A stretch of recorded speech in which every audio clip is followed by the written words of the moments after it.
From Tally to Cali, It's time to wake up. Wake up!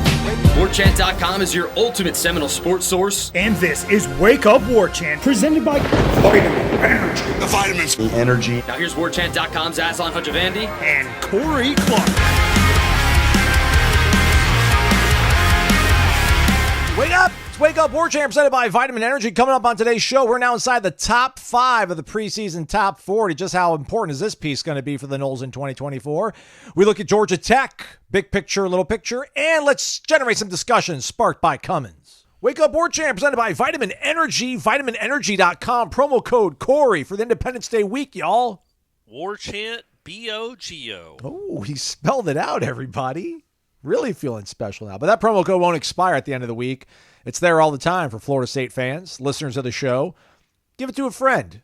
Perk up their day. Let them know that they can get this delicious, nutritious formula that'll improve their immune system, their workouts, their focus, their mood, and then get one for absolutely free. Maybe you guys can go halfsies on one. You know, bond with your cubicle teammates. I know how it's like in the trenches out there, guys and gals. They used to be me. Energy shots help.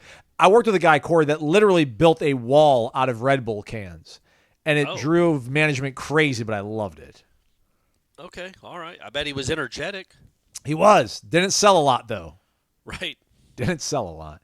VitaminEnergy.com, promo code WordChant, B-O-G-O, as Corey stated. WordChant.com, the ultimate Seminole sports source. Hit the thumbs up, 5-star rating and review, please. And get the thumbs up, man. Hit them, y'all. There's still thousands of you watching this show with nothing on the screen in the middle of July. So I guess I shouldn't really be too picky, Corey, but like just hit the thumbs up button, y'all. Just hit the thumbs up. Certainly would appreciate it. Corey Clark, how are you, man? I saw your wife the other day to pick up the item to return the headset. She looked very, very beautiful per usual. And we talked about your guys' future lives together. So let's hurry up and get this Brady kid graduated and get on with the next phase of our life, man. That would be great. But, yeah, I'm doing well, man. It was a long day on Tuesday. Brady had a 9 a.m. game an hour away. So Corey and Brady had to wake up at 7 and drive over there. Then came back just in time for headlines. Then a little working out action. And now I'm doing this. So it's all coming together. If I sound a little tired, laboring, it's because I am. How's your shoulder doing, man? Is it holding up well? Oh, yeah. I appreciate you asking, Aslan. It actually is. That shot is like a miracle drug. Okay. It's not it's not like it's disappeared completely, but I can actually sleep okay with it. I don't feel it that much when I do things. It's been a revelation. I should have done it years ago, but I'm glad I did it now. All right, there we go. Hey, let's get to it. We're going to do 2 shows this week. This is one of them, and then another that it's probably going to be pre-recorded well in advance, but we'll give you just something to help tide the day over because that's how we roll. So let's go ahead and get started off with talking about, Corey, the top 40. We are now inside the top 5 nearly. Let's cue the music.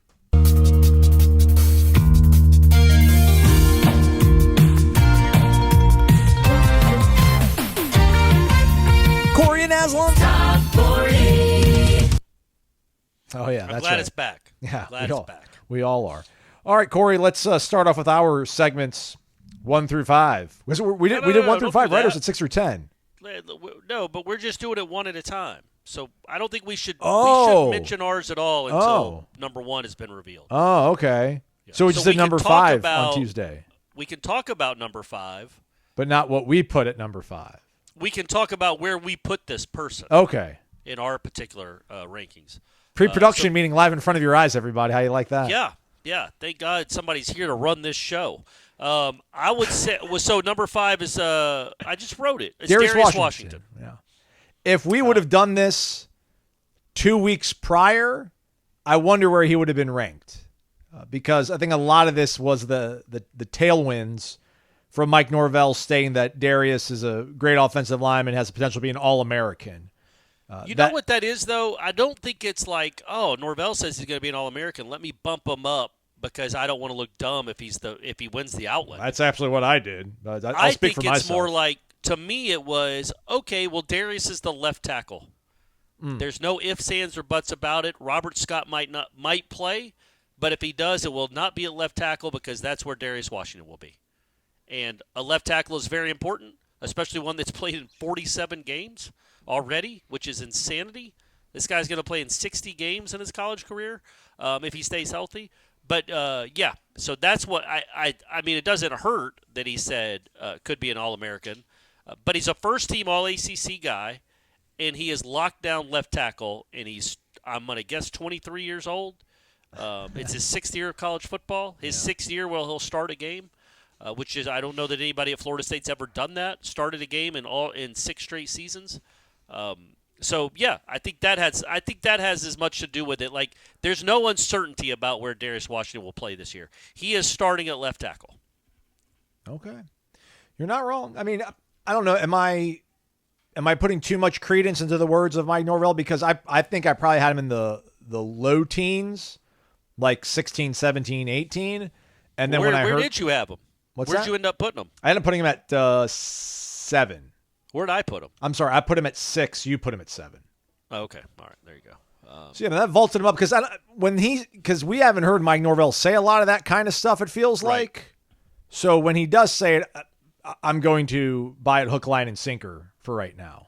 Yeah, no, that helped for sure. I think that probably swayed me a little. I think the bigger thing, though, is like, okay, is he battling out with Rob Scott? Would he play guard? Would he play center? Is he going to right tackle? It's like, nope. Quit worrying about all that, everyone. Your starting left tackle is Darius Washington. And he was all ACC there last year. I think he was all ACC first team last year. Do you know where he was ranked in the 2023 Warchant Top 40, Darius Washington? I can pull it up if you'd like. No, I know where he was ranked. I wrote about it. 35th. Oh, good guess, Aslan. Oh, sorry. Was I supposed to? Oh, yeah. Did you have him? How crazy is you had him 29th on your ballot last year. I probably didn't even have him on mine. I'm 35th. So. Oh, you nailed it. Well, how crazy is that, though? You want to talk about a rise, and somebody that we didn't rank correctly last year. Because how do you know? You didn't know what Darius was going to be. But charting his up and down career just through the and not up and down as he's been good and bad and good and bad. Just you've never known where he was going to be or where he was going to line up, how much he was going to play. But my man was number 7 in 2020. Then I think was like 18. Then 27, then 35 as a redshirt junior. His 5th year in college football, he was ranked 35 in the Warchant Top 40. And now he's 5th. He's gone up to number 5. I don't know that we've ever had anybody rise up 30 from one year to another. But that's how, number one, how impressive and how good he was a season ago. And then also, yeah, the fact that that's a premium position. That's a very important position that he's playing. And listen, I'm not trying to push back on being wrong. I mean, I think I'm pretty open to admitting my faults and my errors on this show. But when you talk about, like, you know, he was 35th last year and we missed on it, clearly, because he was first team All-ACC. But you think about it again, like, he's been here for so long. He was relatively healthy, if I'm not mistaken, in 2022, and I think a large degree to 2021. Well, then they go and get Casey Roddick and they go get KJ Jones. And those guys both played guard. We felt like when they went and got Byers, having Rob Scott back, you're like, all right, those are your tackles. Yeah. So you really don't know like what Darius is going to be. And I don't know. Did they even really know that he was going to be that great? Because they went and got those guys. I mean, it almost feels like a kind of like a quasi Mackenzie Milton, like going to get the replacement for the guy, and then it turns out you really didn't need to do that all that time afterwards. Yeah, no, I'm not giving us grief necessarily for having him 35th. It's just like, man, talk about somebody that outplayed their ranking, and part of it, well, a lot of it was because of injury. Who knows how much he would have played if some of those guys could stay healthy, Rob Scott in particular, but he couldn't. He wasn't. And Darius Washington took advantage, and now he's locked down that left tackle spot. And good for him, man. That is a guy that we've talked about a bit, I think, the last few years and how important he is. But the fact that he wasn't okay being a backup, but he was perfectly content with working at every single position on the offensive line as a backup during practice. Sometimes in games he'd come in and play different spots, including center. For him now to be locked and loaded at left tackle as a returning first-team All-ACCer and the number 5 player on Warchant Top 40, man, that's quite a I don't know, man. It's a journey. What a journey he's had as a college football player. I can't even see. He didn't He even have started any, a game in 2019. He did. That's This is crazy, man. He did not even have a national, state, or positional ranking on the Rivals database when he came out of high school. And the only reason I use that is because On3 obviously was not around in 2019. Right. Yeah, man, that was a kind of a wing and a prayer by the previous staff, Willie and company, and it took some time for it to bear fruit, but sure enough, it did. Yeah. He's played over 2,300 snaps, man. That's nuts. He's played 47 games in college. 47 games going into a senior year. So, again, if he stays healthy and this team, I guess if it makes a bowl, I don't know I assume he'd play in a bowl. Those offensive linemen always seem to play. You're talking about a guy that's going to play 60 games in his college career. That's nuts. How many did Winston play? 23? That's crazy. That he's played almost three more full seasons than Jameis Winston by the time he's done playing college football. Craziness. What a time to be alive.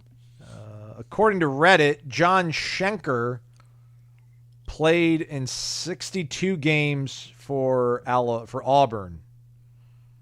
Last year, he made the game 62 at some point. Might have even played more. So maybe if Florida State can get to the national championship game, if they can win all four, if they can win 3 playoff games, that gets them to 16 games. Yeah, then he's at 63 right there. And then you play the national championship game, that's 60. The national champ's going to probably play 17 games this year? 16 or 17, right? Let's see here. 1, 2, 3. How many playoff 3 if you games get a bye. 3 if you get a bye, and then you'd play so it's 16 if you play in your conference championship. Holy cow. That seems like a lot of football, Aslan. Not complaining. It's a lot of football, though. Yeah. Hey, man, they wanted money. Here you go, guys. You're getting paid now, so Yeah, that's right. Crank it up and play. Speaking of the top 40, and this was asked, and the question that I put to spark discussion in the thread involved the recruiting surge, but on Tuesday, some cold water thrown on things with the commitment of Tavion Wallace, a linebacker out of Wayne County in Georgia, committing to Arkansas. Yeah. Florida State, Georgia were in the mix. He did not throw the hat away, but he did deke it. He did pump fake and go for the hat and take it off. Bit of a bummer because he was the number 1 backer on the board, number 3 in this cycle according to On3. I mean, he had been absolutely effusive in his love and desire to come to Florida State and how they were his number 1 school. He said it in Nashville 3 weeks ago when I was up there. I think Chad Simmons even had reported that that was the same. It was the case after he was on an official visit on the 21st, maybe in Tallahassee. So he ends up going to Arkansas. We'll see if that sticks because I think I saw some sort of hot seat index, Corey, for the SEC, and Sam Pittman's actually number 1. He was ahead of Billy Napier. Can you believe that? So, Well, they weren't very good last year. They were not. So, yes, I can. And it's the SEC. They all get fired. Other than Kirby and Saban, they all get fired within 4 or 5 years. So that's just life there. Yeah, a little interesting. He loves Little Rock or Fayetteville. Where's Arkansas? Fayetteville? You're right. Yeah. It's pretty. It's really pretty, I assume. A great tradition in Arkansas. I think they tied for a national championship in 1966. Maybe something like that. They played some really important game in 1966. Or 70. Who knows? With Texas. Who can remember? I'm really tired. Been a long day, folks. But, hey, congratulations to him. Pig Suey. Enjoy Fayetteville. And we'll see you in December and see who you really sign with. Okay. 1964, they have a claimed. Actually, no. What does Wikipedia call this? Yeah, they claim a national title from 1964. They finished the season 11-0. Okay. Well, you can you're right to that claim then. I thought something happened in '66, but they maybe did beat number 1 Texas earlier that season, 14-13 in Memorial Stadium in Austin. In '66? 64. Oh, okay. All right. So, yeah, I don't know why 66 is sticking out. 66, they finished the season 8-2. So, yeah, 64 probably. Even numbers, right. 60s, Okay. Close enough. Right. I thought they played like a really famous tie with Texas. And, like, Richard Nixon called in during the game. A lot of old stuff, man. There's a lot of stuff rolling around in my head. Probably none of it is true. I might have dreamed it. 69, Texas, Arkansas. Texas won by 1 point. They were number 1 in both polls. Arkansas was number 2 in both polls. They both were 9-0 coming into the game. President Richard Nixon attended the game, established as a national championship game, by announcing he would award the winning team a presidential plaque, declaring them the #1 college football team in college football's 100th year. Okay. Imagine if that's still how national championships would determine. Just whoever the president felt like awarding. I know Iowa would have one in women's basketball, but that's only because Joe Biden wanted to invite the Iowa women's team to the White House, even though they lost. Wait, hey, this ain't a political show. No, it's not. It's not. Not close. Great. So that was 1969. So that was 55 years ago. Was the last time Arkansas football was relevant. So good luck, Wallace. Good luck, kid. I want to actually see when that game was actually played. The great thing is, guess what happened? So Arkansas loses their bowl game to Ole Miss. Let's see what happened to Texas that year after that game. Look at them. Good for Texas getting, they didn't let that go to their head. Nixon telling them that they're already the champs. They go and beat Notre Dame in the Cotton Bowl on January 1st to really cinch up the title. There you go. Suck on that, Irish. Yeah, so good for them.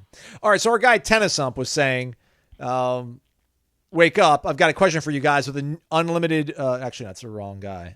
Come on, Aslan, tighten up. With the latest surge in recruiting, Tennisump says, and the fact that we are the only school with every recruit being a blue chipper, how much fun / difficult will next year's top 40 be? Looks like we're going to have this fun problem for the foreseeable future, doesn't it? Have a great 4th, guys, and thanks for all you do. Yeah, because there are going to be some portal guys, too. There's going to be some guys that were in the portal this year maybe that are back, and you don't know where to rank them. But, yes, it's a lot more fun to rank talented football players who have the potential, you think, to be NFL-type players, but are younger. It's a lot of fun. I didn't get to do it back in Jimbo's heyday because I was at the Democrat, so we didn't rank half the team like Warchant started to do. So I never got to do this exercise when Florida State was really good. So yeah, it's fun. It's neat. It's a lot better than 2019 and 2020, I promise. Let me see here, though. Looking at this, so everybody that we've revealed, I'm not going to go through all of them, but Darius is going to be gone. We think Marvin Jones Jr. probably going to be gone. Farmer probably going to be gone. If you look at picks 5 through 12, there's probably, I don't know, man, like a 92% certainty they're all going to be gone.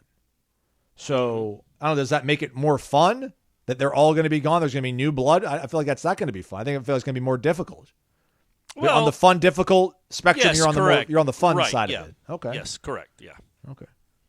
We should do that, too. Maybe have one of our interns go back and look at the last, 5-6 years we've been doing this and see how many of the players in, the top 20 ended up returning. Oh, yeah. It's a good idea, Aslan. Good idea. July content. Ira, write that one down. Yep. Get it to one of our platoon, our deep bench of interns that we have at warchant.com, the ultimate Seminole sports source. Corner Pocket Bar and Grill, 2475 Appalachia Parkway. Daily lunch specials from 11 a.m. to 3 p.m. Monday through Friday. Only $8.99. Still can't believe it, Corey. I was there, and I'm like, hey, Bill, is this still happening, the whole $8.99 thing for the daily lunch special? He's like, yep, still doing it. Still doing it. Wednesday, 5-piece chicken wings and French fries. Hopefully you were there yesterday, everybody. You could have got tacos all day, hard or soft shell, beef or chicken. But Wednesday, you got chicken wings and French fries. I wonder if they'll do anything special for the 4th. Cheesesteak sandwich. That's Philadelphia. That's City of Brotherly Love. That's where the founders were hanging out, writing documents and such. So check that one out. CPTallybar.com. Corey, do you miss it? Like when you're in Atlanta, do you Jones for something from CP that you cannot get replicated up there? Well, yeah, I just Jones for the ambiance, hanging out with my friends, having a cold one, watching sports, and quite honestly, gambling on sports. Okay. I don't really do it other than when I'm at Corner Pocket, and I'll just do, I can live bet real quick, and it makes the night go by a little quicker. But yeah, I would say, honestly, I say it a lot, the prime rib sandwich and the wings and the burger. You can't go wrong with any of it. And you know what I'm on now, Aslan? A kick that I've been on, Stephanie and I both. The house-made potato chips. Okay. Really good. And I'm not a big potato chips guy, but they're really good. And you can ask for a little vinegar and sea salt. They'll mix them up like that for you. It's really good stuff.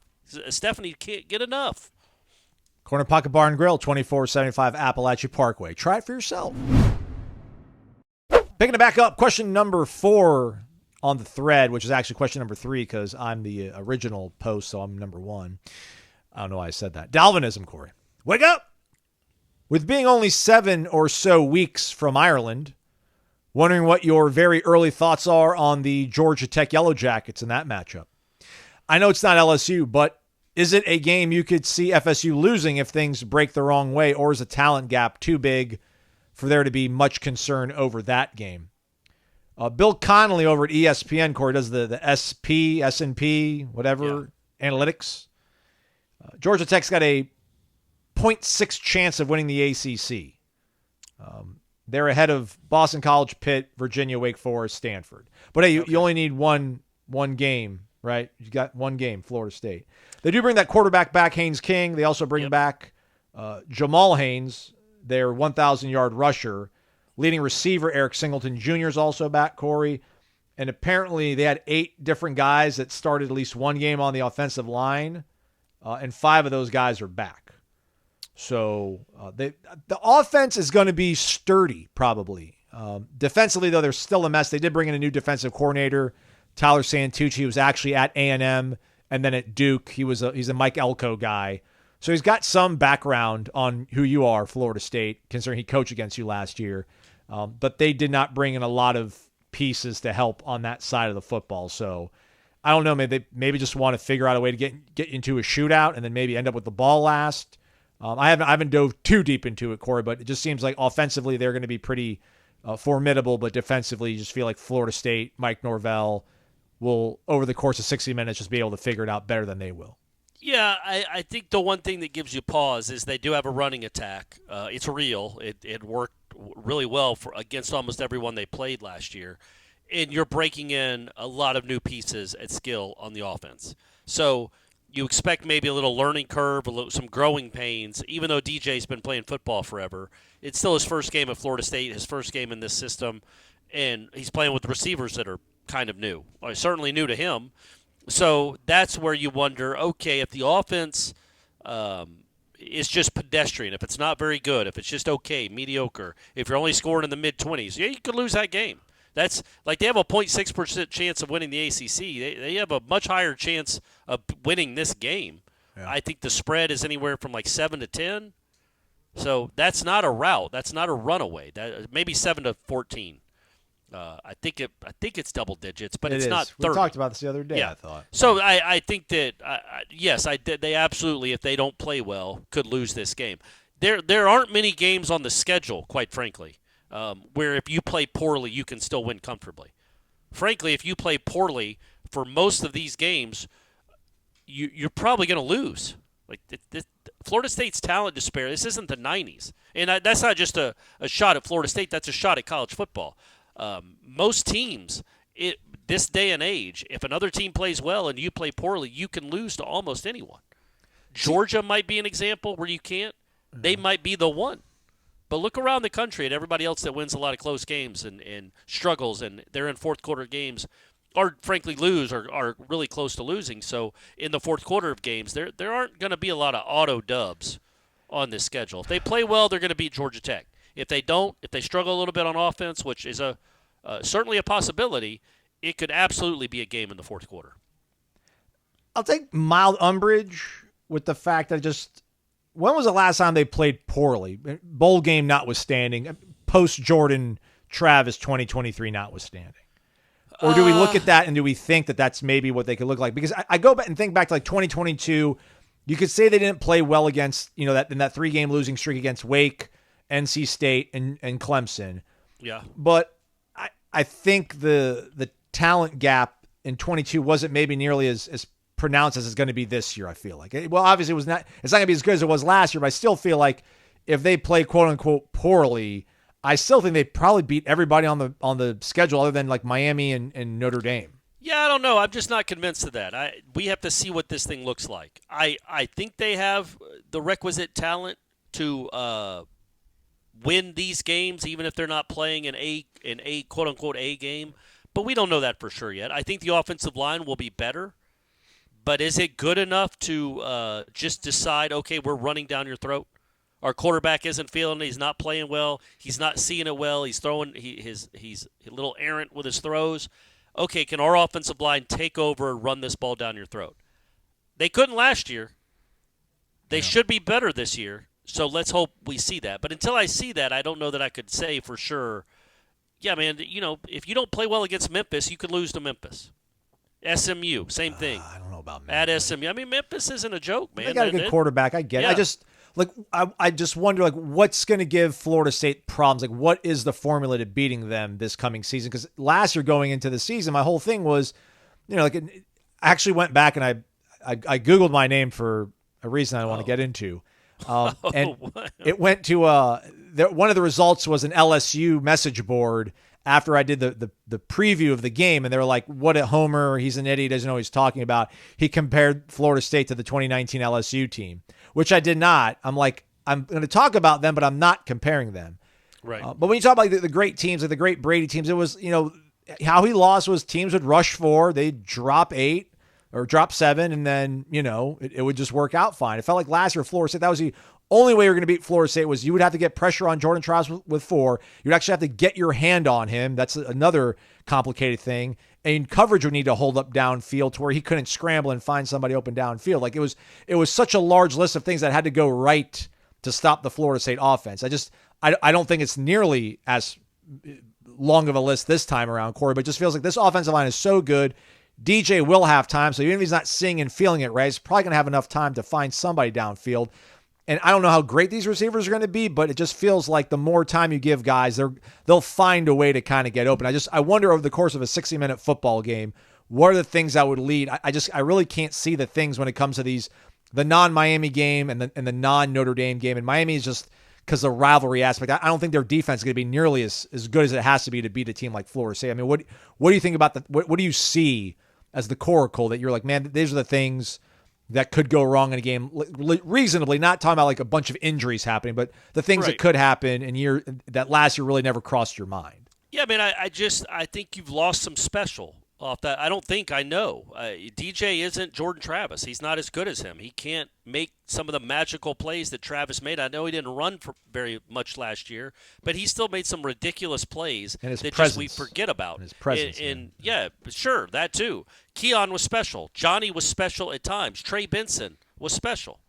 Like, you've taken you're not as good at those positions. You're just not. And so there is going to be a backslide a little bit. When you're not as good at quarterback, wide receiver, and running back, you figure to take a little bit of a step back, even if the offensive line is better. What we don't know is how good is Malik Benson? How good is this offensive line going to be? What is Jalen Lucas going to look like? How much better is Toa Feely and Roydell Williams? Like, I don't think Roydell Williams is Trey Benson. But maybe the combination of those two guys, along with Lucas, gives you a lot of production. These are just things we don't know. I'm not being a negative Nancy or a Debbie Downer. I'm just saying I'm not convinced of any of that yet. Let's see. Let's see what it looks like in Dublin. Let's see what it looks like as the season goes on.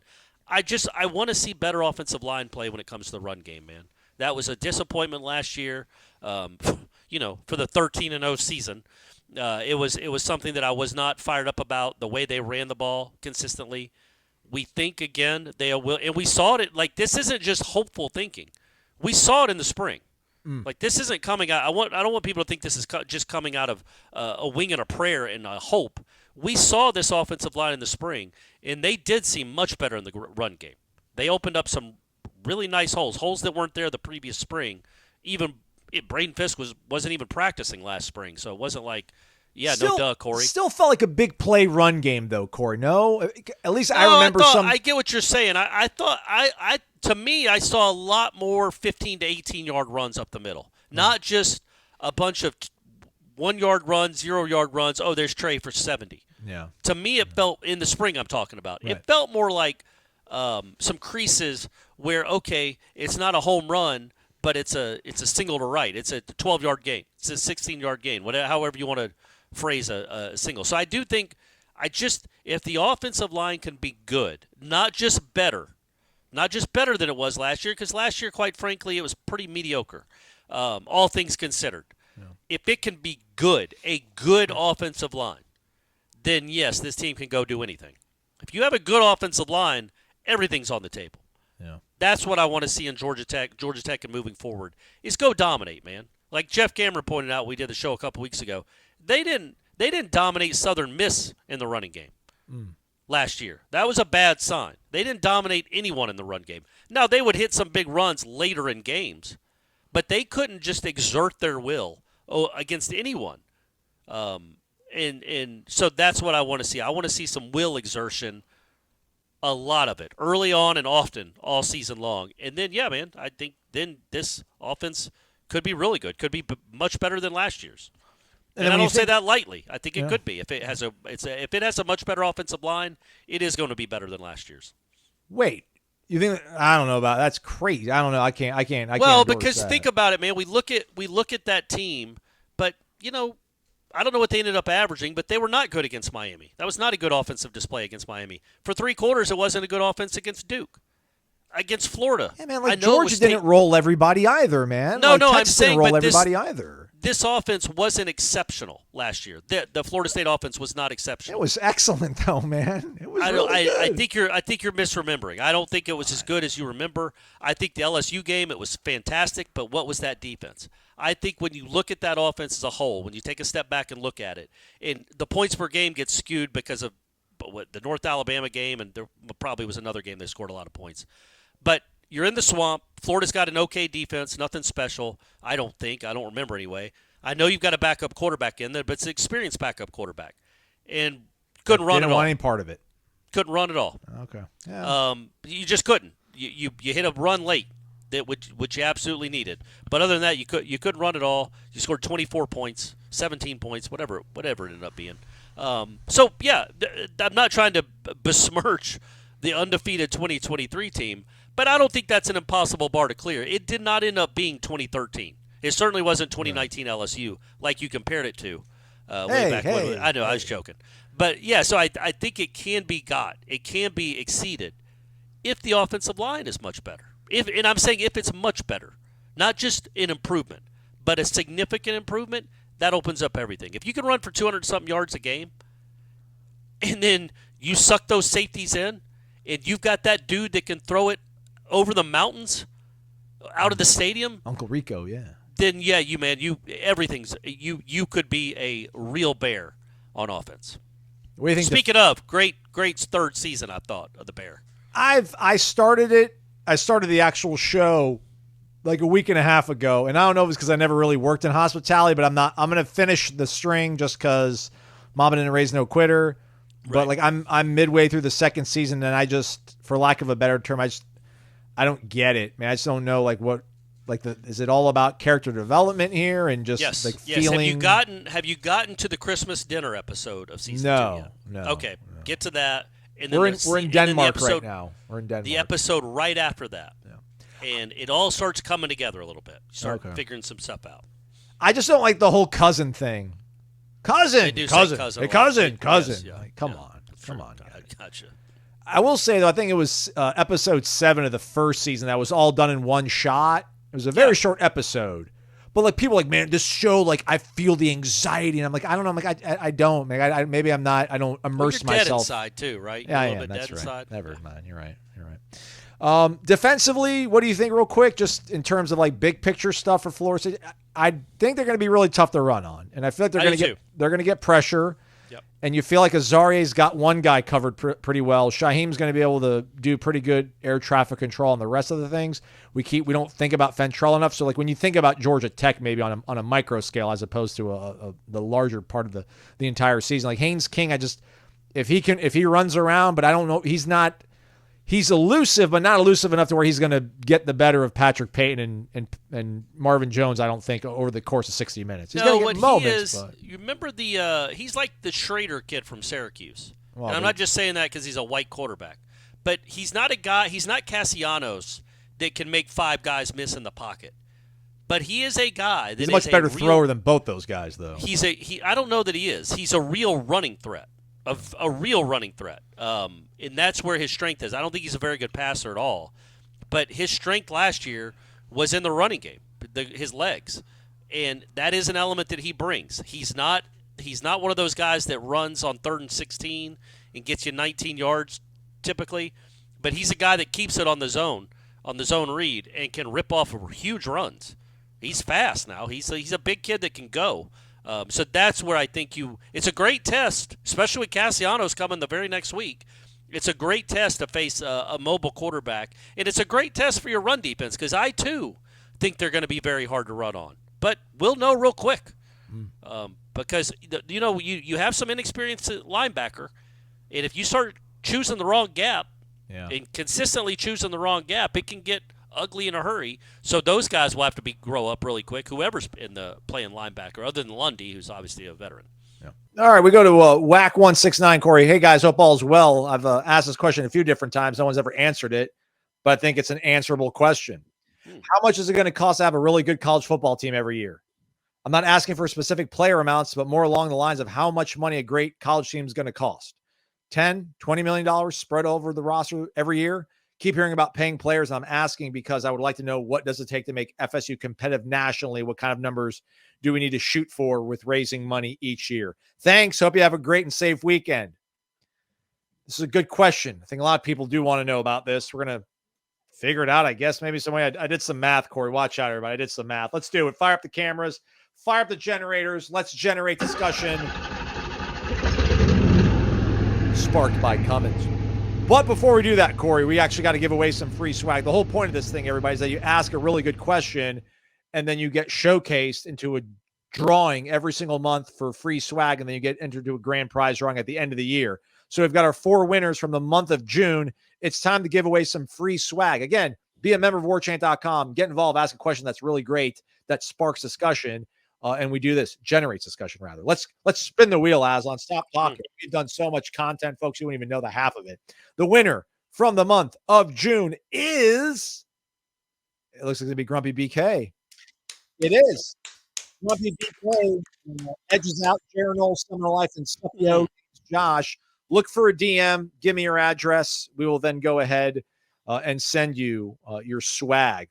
So with that said, Corey, the question again, this one comes from our guy, Whack 169, about how much money it's going to cost. Well, what we do know is that Ryan Day, the head football coach at Ohio State, said $13 million, Corey. So follow me on this one. Okay. So we're going to allocate 60% of our money on our 22 starters. So that's $8 million. That would break out to roughly $363,000 a player, which maybe sounds a little too steep. But when you think about the averages over your quarterback, your first round pass rusher, edge rusher, who knows? So then we'll spend $3 million of our $13 million pie on 40 players, kind of our depth pieces, if you will. So that gives us 62 players.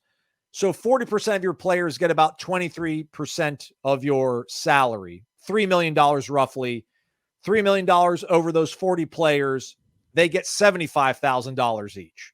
Now you got about 19 or 20 players left on scholarship. We're going to probably think that they're freshmen, Corey, and these guys are getting paid. So that's about $2 million that's left. And over those 20 guys, that's $100,000 per head. So to me, 13 sounds probably about, that keeps you top 12-ish playoff competitive, I feel like. Yeah, okay. I like the math, and it's not like you're using the Akron coach. You're using the Ohio State coach. Now, you could argue that Florida State maybe doesn't have the resources and means that Ohio State has when it comes to this because they don't get Big Ten money. So maybe Florida State is $10 million. But who knows, by the way. But that certainly doesn't that number is not a surprising or stunning number in any way. Like, it just feels like what do you think Ohio State is paying Caleb Downs? At least $1 million. At least $1 million. That's a safety. He's a great one. He's a safety. So now you got to think, okay, they're paying one guy probably $1 million. What are they paying the other safety? I mean, they quit Sean Judkins from Ole Miss, allegedly wanted 7 figures. I hope they didn't pay $1 million to a running back when they already had Travion Henderson. But I mean, let's say like $750. You're almost at $2 million on 2 players, and you got 83 others. And you brought a quarterback in from Kansas State. You've got Emeka Akuba, who's a really good wide receiver already. You've got the Tuamalo kid, defensive end, that might have been able to go pro last year. He's kind of Verse-esque, where like he turned down going pro to come back another year. That's probably another close to 7-figure investment, I would think. So I mean, do you even want to throw what you think your 9, or let's not even say the 9, like the top 6 draft picks Florida State had, how much you think they made? Oh, On average, probably, if you average out how much money they all made, I would think probably like over $350,000, which comes out to that kind of figure about, if you spend 60% of a $13 million salary on your starters, those guys get about $363,000 a pop. this is kind of what's so wrong with this current setup is there are no known numbers. We're using a quote from Ryan Day. We have no idea. No other big time sport operates like this, where payment is legal, but nobody knows how much anybody is getting. So it is all a guesstimate. Nothing. I mean, $20 million would surprise me. So would not as much as $1 million. If $1 million was the total, that would absolutely surprise me because we know that's not true. So yeah, 10 to 20 is probably about right, and it's just going to keep going up. All right. What do you think, everybody? How much money do you think it cost to generate a playoff caliber team in the year 2024? Post in the comments, post it over on the message boards. Thanks for watching. Head over to Cummins Lifestyle. It's all one word on Instagram. Give them a follow. They're encouraging us to make content. Otherwise, we wouldn't be doing this stuff for you folks. So give them a shout out. All right, winding things down. 2 more, Corey. Let's go to our guy, Island Chief. Wake up! Independence Day's here, and like the first one, the promise of freedom from tyranny of small payouts is in the distance. Amen. This year, imagine like Peter Collins and Michael Alford do something on the 4th of July. Like they both fly up to, Independence Hall in Philadelphia and like film a video. That'd be so awesome. Yeah, that would be. This year we have the most talented roster of Norvell's tenure. Do we? Top to bottom, you could certainly make that argument. Okay. This year we There have aren't the a most lot of duds. No offense to any of the duds from years past. I'm a dud, so I'm not judging you guys. There's not a lot of duds on this roster. This year we have the most talented roster of Norvell's tenure, though yet unproven. Helmet communication's a new thing, so do you expect it to speed up or slow down the offensive tempo if we have more big play potential? Analytics say run more plays. So do we speed up the game some this year? I don't know, and I don't know how helmet communication affects that. That's a horrible answer. I apologize. Aslan, you take it. I don't have a lot more to add to it. If we think they're going to have a better offensive line, I think that's because we think what's going to pay off from that is they're going to run the ball better. So I don't think they're going to necessarily maybe run more. You can line up quick and run the ball. That might be something they do. I don't know how the communication will affect that. Like go, like if he's yelling in DJ's ear to go. I feel like that was being done anyway. Like instead of looking over to the sideline, he's telling you to go right then. And then I don't know that the communication, because it's still just in one earpiece, right? It's just in DJ's helmet. Correct. Yeah. So it's still got to be communicated to all the other players somehow. Yeah, they're still going to look at they're going to look at the sideline and get their cards, but I think like DJ. So they don't all get to hear it at the same time and get to line up. They still got to go look over the sideline like they always did, or look at the quarterback. So I don't know that necessarily the headset will speed things up. I would like them. I think it's a good point. I would like them, especially against the likes of Georgia Tech and Memphis and SMU. Teams you do have more talent than, but are certainly capable of upsetting you. Run more plays. Extend the game. The more plays you run, the more chance you have of winning the game. So don't just have 51 plays on offense. Try to get in the 70s. I think that's how you win more than you lose. I wonder if they can communicate to him like the mic so he can declare things faster, or is it still going to be the offensive line still has to make that declaration and then tells DJ and then DJ spits it out to everybody else? Like, I mean, will they be able to tell, just through that drive, like they've been 44 has been the mic. So like they can just, as soon as they've got the first down and the chains are running and they're running like, all right, DJ, like we know the 44 is going to be the mic on the play. Like everybody else, let them know, or there's got to be something he's going to try to figure out. That I don't necessarily know if they're going to run more, but it just feels like when you've got the guy in your ear and he's able to tell you everything, because think about literally being able to to tell you something versus having to sign something to you, Right. you know? Well, and I think it comes into play more, and I don't know when it shuts off. But 15 seconds.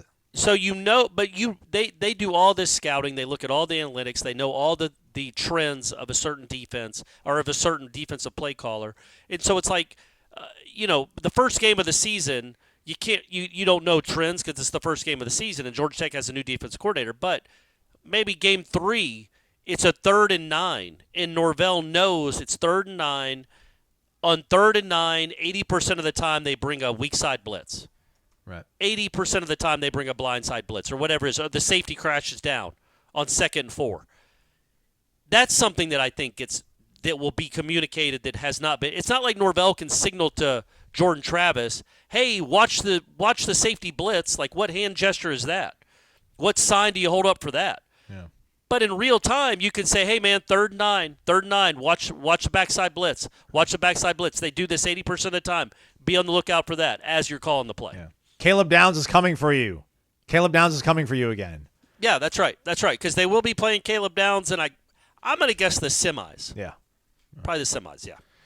What do you think about 2-minute warning? Not being asked, but one of the other changes that's going to happen. I don't know if Florida State, I feel like they usually did fairly well end of half situations. Do you like the 2-minute warning? Like, I feel like, again, when you're as organized and meticulous and have as many options and you like to utilize all the options you have as much as Mike Norvell, I feel like a 2-minute warning is probably a beneficial thing for him and his football team. I guess. I don't know. I think it's dumb. Last question comes from our guy Cummins Lifestyle. Wake up! Aslan, I see you're harnessing the mustache magic these days. Looking good, my friend. Maybe I added the looking good, my friend. As we approach the Independence Day holiday, inevitably, many of the listeners are planning their cookouts, their block parties, beach soirees, things of that nature. Speaking of parties, what makes the ultimate tailgate? What activity must the ultimate tailgate have? What food and beverage are tailgate mainstays for you? Do you prefer a home game tailgate or an away game tailgate venue? What say you? Go Noles, drink Vitamin Energy, trust Cummins Power, have lunch at Corner Pocket. There we go. So I'm going to go home, but I don't know if we're going to be doing anything cool, my friends. I'll be hanging out with my family at least. That's cool. Tailgating, man, I do kind of like away games a little bit more than home games. I'm weirdo like that. But I don't know. I kind of defer to you and our guy Keith. Can I say our guy or your guy? Yeah, your guy Keith? No, he's our guy. Our guy Keith. The RV that he's got for Florida State home games is incredible. I'm a flip cup guy. I'm not a beer pong guy. I'm a flip cup guy. And I think they actually did play flip cup, which made me yearn for my youth. Really, really good guy, flip cup. I'm just an absolute neurotic, anxious, tight energy guy. But, man, you get me on flip cup, and for some reason everything just slows down, man. Everything comes really quiet around me. Oh, okay. And I flip that thing. I mean, my hit rate on my first flip's got to be like over 77%. I hate flip cup. I don't mind beer pong, but I hate flip cup. And I'm also, I'm old, so that goes without saying. I get shaky. I get a little shaky with flip cup. But beer pong, that's just right up my alley, man. Though I don't play it much. I don't play it at all, and I'm not lying. Because every time I'm at one of those tailgates, I've got to go to work. So I'm watching everybody else have all the fun while I'm sitting there sipping on my water. And that's not a joke. I really am. He is. But He is. Even still, not that anybody would care if I got S-faced. It'd probably make my columns better, and it'd certainly make the Warchant rap a little more entertaining if I was stumbling and bumbling. You'd be coming down by then. You'd be all lethargic. Oh, that's true. Yeah, I just want to go lay down. Yeah. For a tailgate though, I prefer the home. I prefer the homes because it's also the Friday night before too. I count that as all part of the tailgate. The Friday nights before, you don't get that on the road. And then I don't know about for a cookout for the 4th of July. Like, did he ask us what we like? No, I guess it was more about tailgate. Like, I'm a burger guy because usually the hot dogs probably got pork in it. Your guy don't eat swine. Right. Now I don't expect everybody to have beef franks at their tailgate. I get it. Big burger guy. If anybody ever wants to go extra credit, like smoke a brisket the night before, that's always cool. But I just feel like that's just too much pressure on somebody to deliver that. So it's like, just make me a cheeseburger and let me get a high noon.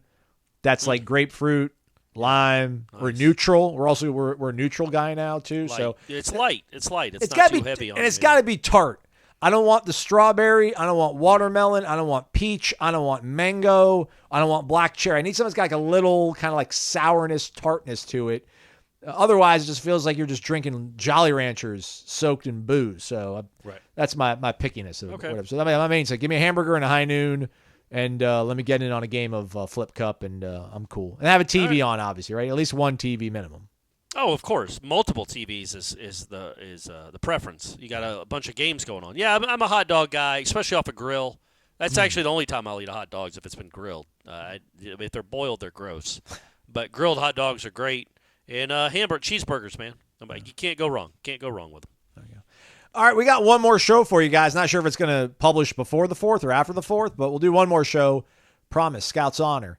Go over to warchant.com to be most updated, get the most recent news that's happening in the Florida State world, because that's how it works. The website's there all the time for you, even if we're not here. Jeff Cameron show, question mark, 1 to 3 o'clock? Don't know. It's a good question. I do not know. But hey, tune in and find out, everyone. Yeah, there we go. He's Corey Mazal. Thanks for listening to Wake Up Warchant, presented by Vitamin Energy.